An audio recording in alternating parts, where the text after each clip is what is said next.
am a fan of the Marvel Cinematic Universe, and I am unapologetic in that stance. I believe that the MCU is one of the most amazing film franchises in history. Consider that the James Bond series has been around for 50 years and hasn't produced as many films as the MCU. The James Bond series, again, which I also love, I'm not trying to diss them, I'm just using them as a point of comparison, also around for 50 years, multiple actors, multiple directors, and yet there are some of those films which are nigh unwatchable. View to a Kill, No Time to Die, Spectre, they vary in quality, which is expected from a long-running series. Any long-running series. Nothing's going to bat 1,000 every time. However, it seems like since Endgame, the general discourse amongst the fan base has been, the MCU is dying, the MCU isn't good anymore, the MCU is woke, wah, wah, wah, wah, wah. And I'm sorry, I just don't believe any of that to be true. They are woke, but I stand by the fact that woke is not a bad thing. That woke is good.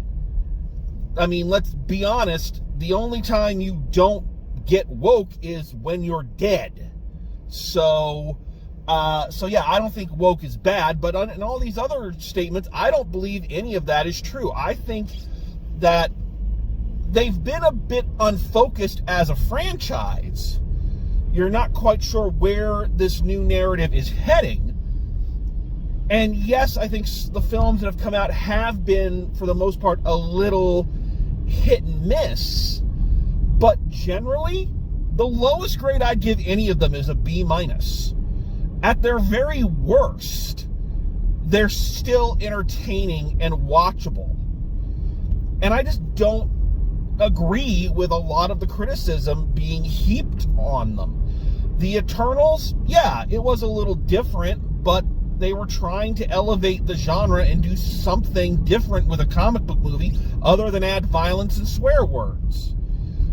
I like the more comedic take of Thor, Love and Thunder. Yeah, I thought the whole digression into the god realm with Zeus was a little overlong and slowed the film down, but I like the more carefree tone. I like the chemistry between Chris Hemsworth and Natalie Portman. I love the character arc of Natalie Portman as Thor, and Christian Bale as Gore the God Butcher. Everyone's like, oh, he's a wasted villain. I don't think he was wasted in the slightest. I think they did a great job with him.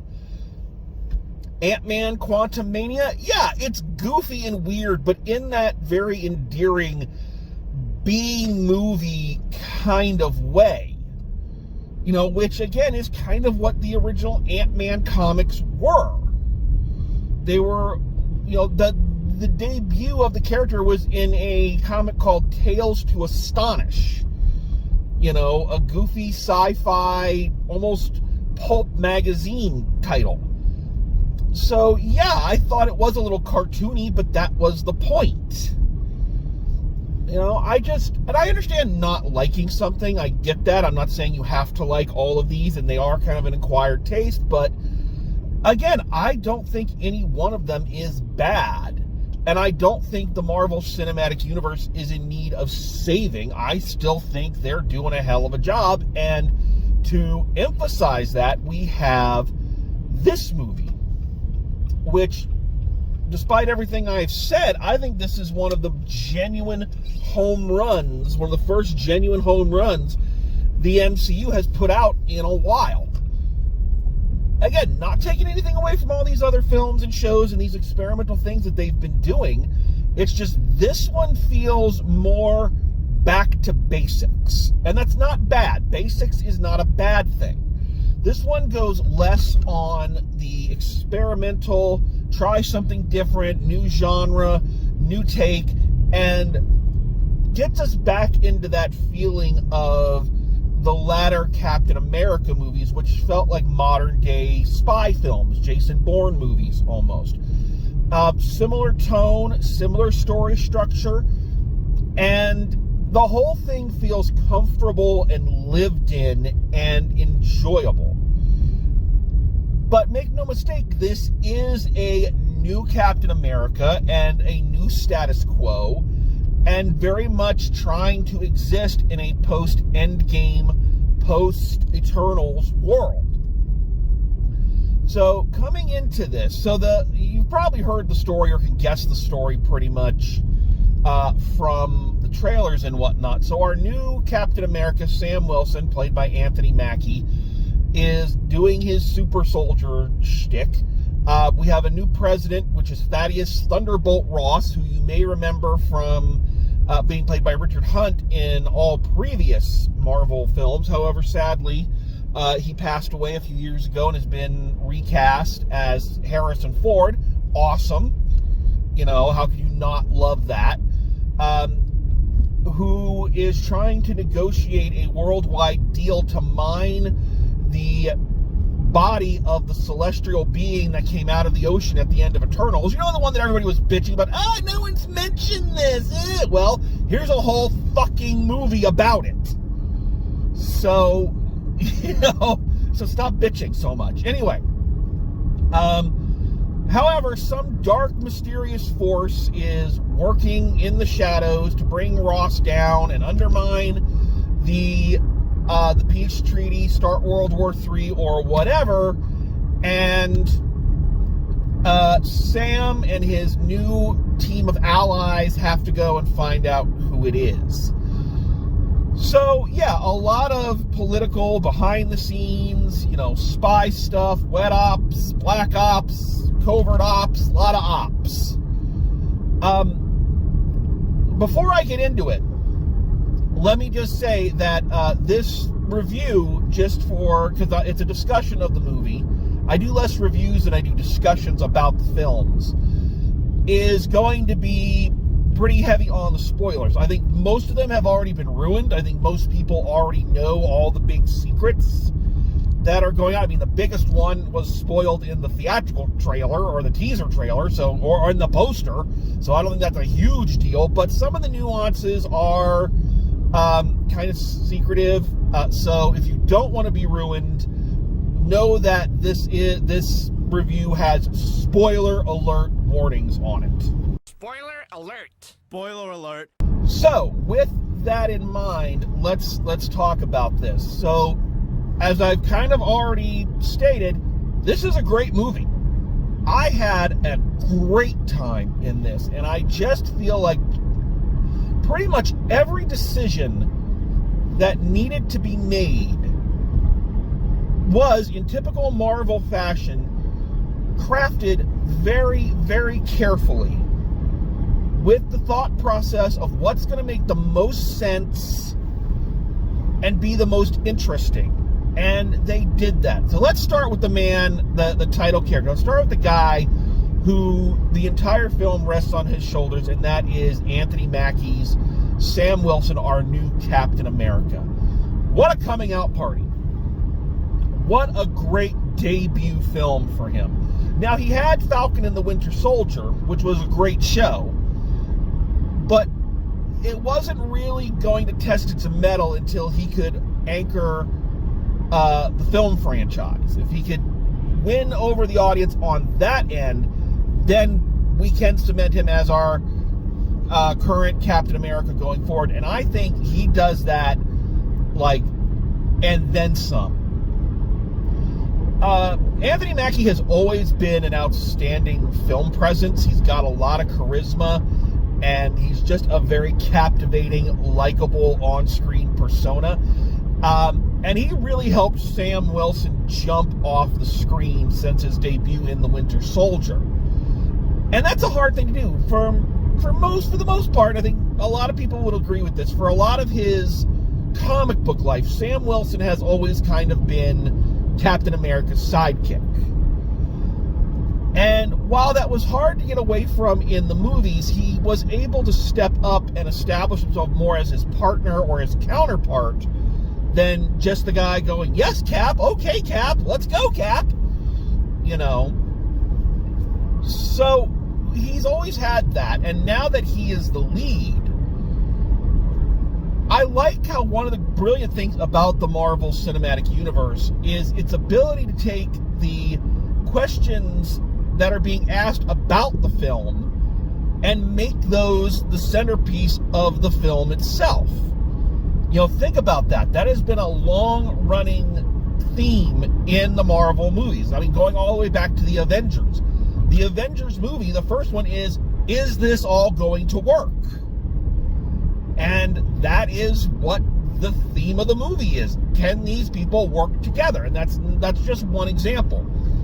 So the big theme of this one is, can Anthony Mackie step up and be the new Captain America?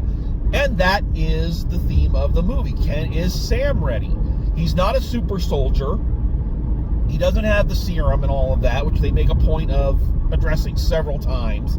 They also make a very clear statement that apparently at some point he was given the opportunity to take the serum, but turned it down. And I think that is very important to note. That's an important character thing. I wish we would have seen that moment either in Falcon and the Winter Soldier or this movie, because it speaks to why Sam was the right choice to become Captain America, and why his Captain America works, but works in a different way than Steve's Captain America. Steve's Captain America was very much like the comics in that he was a little too perfect.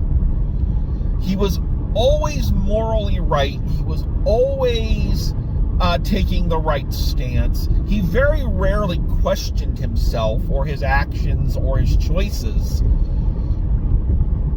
He questioned the actions and the choices of the world he'd been brought into and the people around him, but he very rarely, look at Civil War. I think there were a lot of points there where he could have said, hey, am I really doing the right thing? But no, he never wavered in his resolve, which can be seen as a character point, but it can also be a character flaw, but they never really acknowledge it as one. So Steve was, like I say, this aspirational figure, almost. Okay, here's a good example. I'm rambling a little bit, but that's okay. Here's a good example. Steve was Star Trek: The Next Generation. Pure, beautiful, utopianism, everything's great, humans are great, and all the threats come from outside.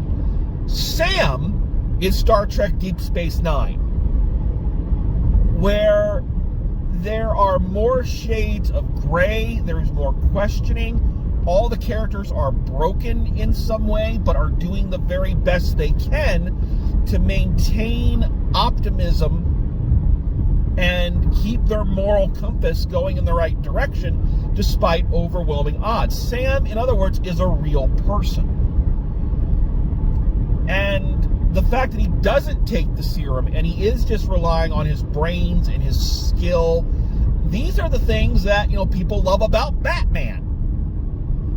I heard people, some critics, go, how could Sam fight the Red Hulk? He doesn't have any superpowers. If that was Batman, you wouldn't have any fucking questions.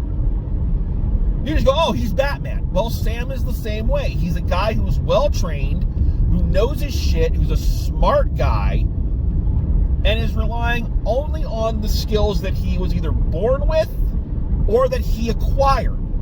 Nothing was given to him. He wasn't just given, I'm now super strong. It's like, no, I know I'm not the strongest, so I gotta be smarter. And I like that. I really like his Captain America. It's awesome also to see him step up out of the supporting character role, and now he's the lead. So now he has to be given the orders, and we're reminded this guy was in the Air Force. This guy is a military man, and a high-ranking one at that. So he knows how to give orders. He knows how to take charge. Now, that's hard to see when he's always playing second fiddle to Steve Rogers. But this movie reminds us very clearly, like, no, this guy is a leader, and he always has been. And he's a good one, and he inspires the people around him. And speaking of the people around him, I really like the supporting cast that Sam now has around him. Again, he was part of Cap's supporting cast, which was primarily him, Natasha, Nick Fury, Shannon Carter. Those were his, his secondaries. Now a lot of them are off the board or moved up in the world, and now we have a whole new cast, which is this wonderful multicultural hodgepodge of great new characters that are all really interesting in their own right. And I know that, again, that's one of the things I know people, I'm sure with well thought out criticism, I'm sure that's one thing that a lot of people have problems with, is that this film is woke in its casting because it has people of all different races and colors and religions in it. But that's unity, folks. That's representation. That's not a bad thing. And this cast is really good. So backing him up, we have a new Falcon, Danny Ramirez, that's the actor, whom we met in Falcon and the Winter Soldier. And it would have been very easy to turn him into the Robin, the holy this and that Falcon, like Burt Ward.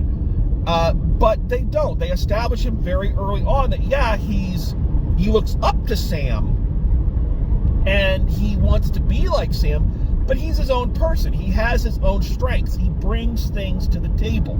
He's the computer guy. He is the technical support. He's the guy in the chair, but with wings.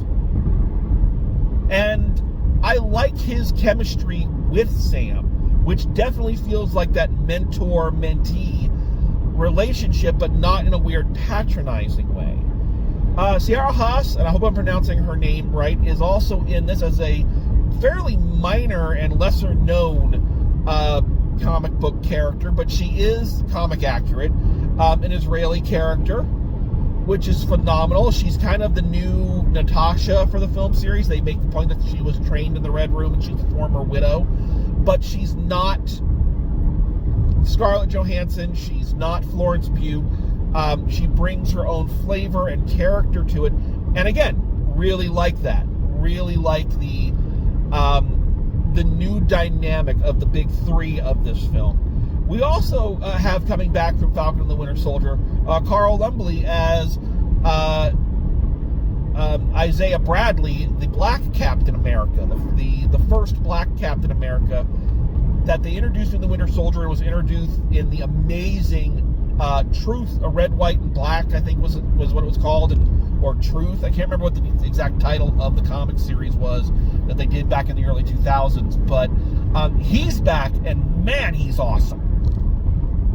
And what's also interesting is that in Falcon and the Winter Soldier, I remember his costuming was very, bulky, like they put him in a lot of oversized things, but in this one, you can see just how big of a dude he is. So you're like, yeah, this fucker was a super soldier, and still is. Like, it's awesome. Like, you really look at this guy and go, holy shit, this guy was legit. And I really like the chemistry between Anthony Mackie, David Ramirez, and Carl Lumbly. They have some scenes of them just hanging out, like riding in a limo and joshing one another. And it was really fun. It was a moment that it was short as it needed to be, and really laid the groundwork for who they were, what their relationships were, how well they knew each other, and that this was a bit of a different Captain America than what we were getting before. Steve Rogers would have never done this. Steve Rogers would have never ridden in a limo and, toasted, with Tony Stark and Sam and all that. He wouldn't have done that. He was a little too stuck up and prim and proper. So this shows us right away that, this is a new Captain America, representing a new modern America. And I liked that. It was a little bit of character work that would have been easy to cut out, but it's vital to have in there so we connect with these characters, we understand their relationships, so when things go sideways, we now are invested in what happens. So yeah, the cast is phenomenal. Of course, as I've said, Harrison Ford in there as Thunderbolt Ross. And I like much in the Creed 2 style. Not quite as in-depth as Creed 2. But I like that they are taking this opportunity to try to add layers to a character that we only kind of saw as an antagonist in all of his previous appearances. When he first appeared in The Incredible Hulk, of course he was obsessed with catching the Hulk.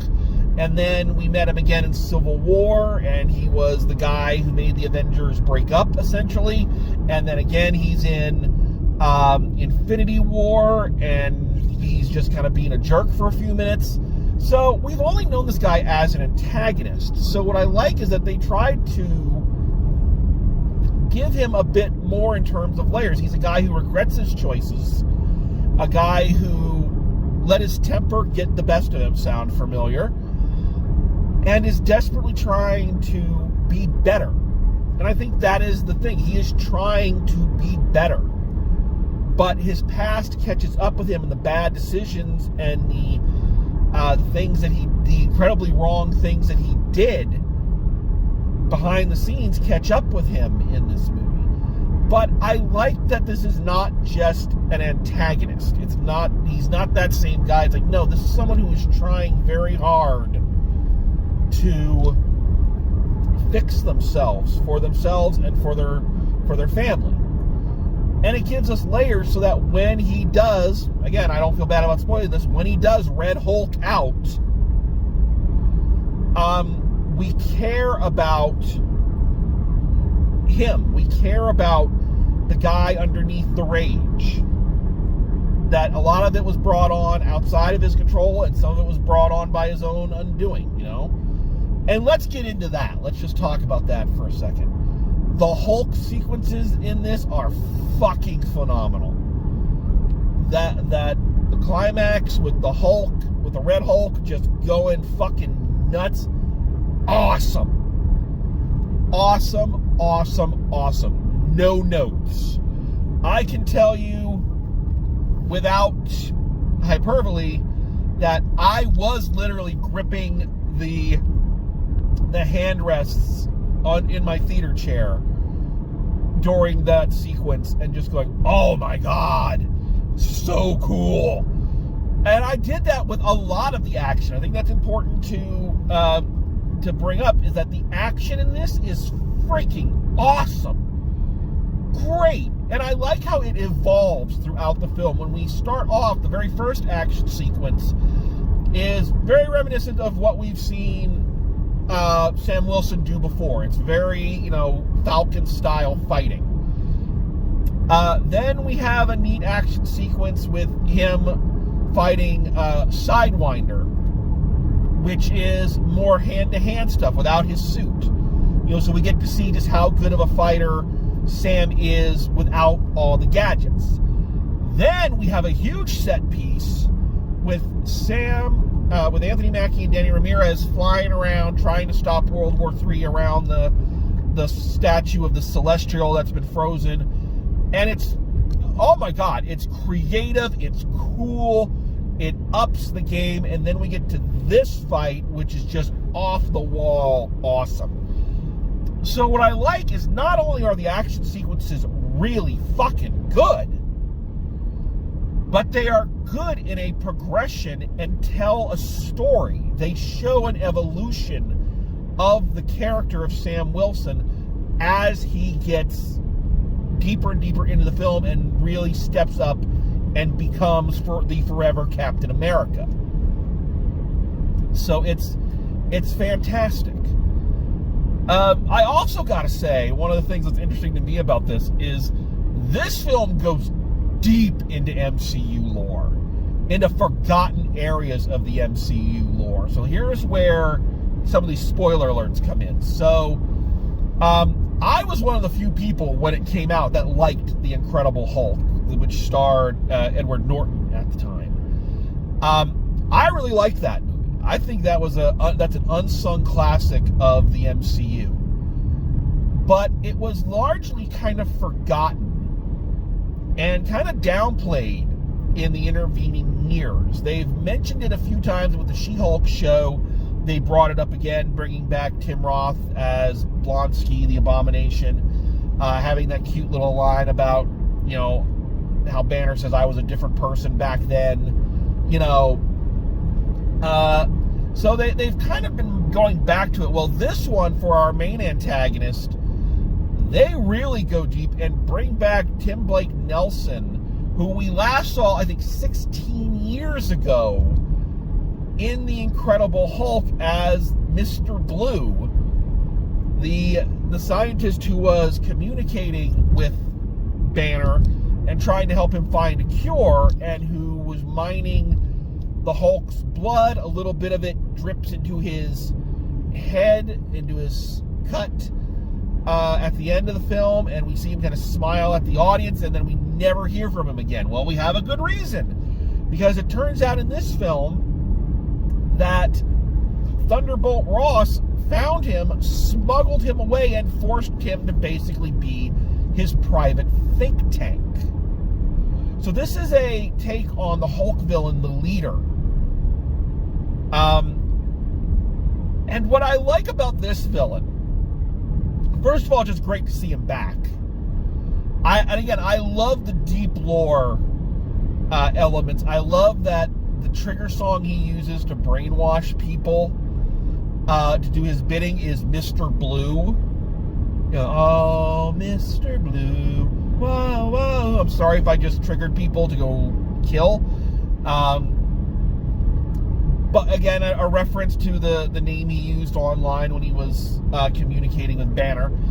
I like that this is one of those times when the movie answers the question, how can this villain know the exact reactions of everybody involved and have this detailed plan so well conceived and so well executed, which is not just a Marvel thing. That's like almost any movie, you know, any Bond movie, how the Joker stuff in Dark Knight, you know, there's a lot of that. Just how did you know that exact thing was going to happen? And I like that they kind of answer it with this guy's like, well, his whole thing is that his brain calculates probabilities. And so it makes sense that, yeah, he would be able to calculate how people would react and how different things would unfold. That's his whole shtick. So I like that they kind of answer that in a little bit of a smarmy way, you know? But yeah, great to see him back. Is this a flawless movie? No, but it's pretty damn close, to be honest. Looking at it, and again, with this new task of kind of looking at the films a day later or 2 days later, I had some time to think about it, and you know, the only real thing I can think of that I had a problem with in this movie is that the Danny Ramirez character, our new Falcon, felt like he didn't feel established enough. Like, I know we introduced him in Falcon and the Winter Soldier, but that show was about the Falcon and the Winter Soldier. They were the primary relationship, and we were busy establishing John Walker.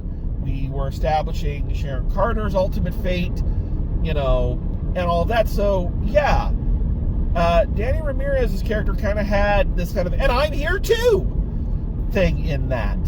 And in this one, it feels like he just kind of becomes the Falcon at the very beginning. And it just feels like it happened. It didn't feel really earned. Like you probably could have done it where he was trying to convince Anthony Mackie the whole time, please let me be the Falcon, please let me be the Falcon. And he's saying, nah, keep training. And then for that big battle, towards the end of the film, then he becomes the Falcon. And I think then it might have felt a little bit earned.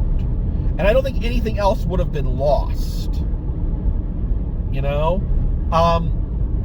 But he was just kind of, hi, I'm the Falcon now. And so there's no great big reveal. It doesn't feel like he earned that spot. It just felt like he was put in it. And that's not a fault of the character. That's not a fault of the actor, both of whom are really endearing and really good. It's one of the only flaws in the screenplay, which is otherwise very tight and well maintained. Just that I would have liked to have seen more of a hero moments. Really establish him as the Falcon now. But honestly, as I look at this movie, that is really the only thing I can think of that I had any kind of problem with. And I really had to nitpick to get that. Yeah, this is a shorter MCU film than we've had in a while, but I think that's good. Not everything needs to be 2.5 hours long. Not everything needs to be an epic. Sometimes you just need a nice, tight, no-nonsense screenplay, which this one has. The directing is phenomenal. I've already mentioned how great the action scenes look. The rest of it looks fantastic. There's just okay. Only other thing I can bitch about. This is nitpicking. This is getting so nitpicky. The only other thing I can say that I didn't really dig, the end credit sequence was boring. Because the Marvel movies have kind of established themselves that their end credit sequences are almost like the opening credit sequences for James Bond movies. They're really elaborate and cool, and this one was very bland and kind of ho-hum. Almost like the movie was getting ready to come out and they realized they hadn't animated a title sequence for the end, so it's oh, quick, throw it together. And yeah, I didn't really appreciate that, especially since we have to sit through the credits now to get the end credit sequences. So yeah, the end credit sequence was a bit boring. That is my biggest problem with this movie. So when your biggest problem with the movie is that the end credit sequence was dull, I think you have a pretty good movie. This is a great film. Great MCU movie, great movie, period. And I can already tell I'm probably going to see it another time before it leaves the theater. It was that good. So I freaking enjoyed this movie, and I think, I don't quote her often, but I'm going to here. I think that haters are just going to hate. And that's on them. They're missing out, because this was a phenomenal film, totally enjoyable, great cast, great direction, great acting, and an exciting setup for what the MCU is going to do next. I'm looking forward to it. I'm stoked. So yeah, check this one out. So final grade for Captain America Brave New World, I'm giving it a solid A. I'm giving it a solid A. It was everything I hoped it was going to be and more. So I hope they do more Anthony Mackie-led Captain America films if they're going to be this freaking good. So yeah, awesome. All right, so there you have it. So thanks for coming along. Thanks for joining me. Hope you enjoyed it. We'll see you next time. And as always, drive safe, and I will see you at the movies.